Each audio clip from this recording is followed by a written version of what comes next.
Hi అండి, అందరూ ఎలా ఉన్నారు?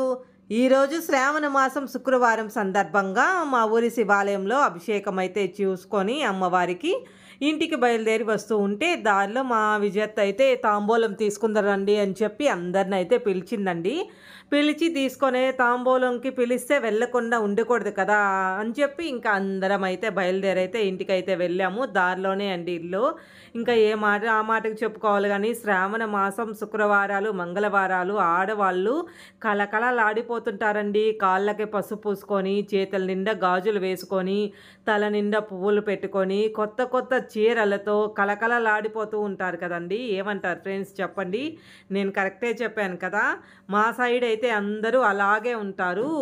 మామూలుగా అయితే చీరలు పండగలకి పబ్బాలకి తెచ్చుకుంటారో లేదో తెలియదు కానీ ఈ శ్రావణ మాసంలో వరలక్ష్మి వ్రతాలకి మంగళగౌరీ దేవి వ్రతాలకి ఇలాగైతే కంపల్సరీగా తెచ్చుకుంటామండి మేమందరమే. ఇంకా అందరికైతే మా విజేత కాళ్ళకి పసుపు పూసేసి ఇంకా అందరికైతే తాంబూలం అయితే ఇచ్చేసింది. అందరినీ జాకెట్లు అన్నీ అయితే ఇచ్చింది. ఇంకా ప్రసాదం కూడా పొంగల్ చేసి అందరికి ఇచ్చేసింది ఫ్రెండ్స్.